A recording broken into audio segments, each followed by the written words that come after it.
Back in 1996, Oriental noodles, like ramen noodles, were like going back into style, and then everybody started saying ramen noodles over and over. But that was like later, later 90s. You just got to get 90 something. But anyway, like Super Walmart popped up, and it was everywhere around here. Yeah, we had this wonderful restaurant, Oriental Palace, and they had fancy noodles. Like that's another thing. There was these fancy noodles that were kind of like ramen noodles, but they were better because they were homemade in the kitchen.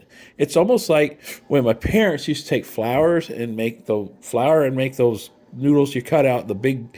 They look like almost mop finger type noodle things, almost like dumpling noodles. Yeah, that's it. They were almost like dumpling noodles, but they were like the ramen noodles version of dumpling noodles, and they weren't.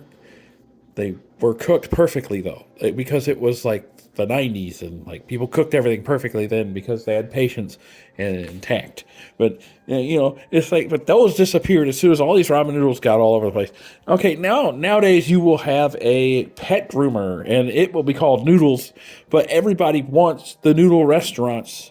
And it's like these restaurants aren't around. Like even if the noodle restaurants were still around, they'd be mistaken for a Thai barbecue or a Thai kitchen or whatever they call that, where it's like super hot food and it's like blah. It's like or a sushi place where like you burn your mouth on some weird green sauce and drink too much vodka, which that's not a restaurant.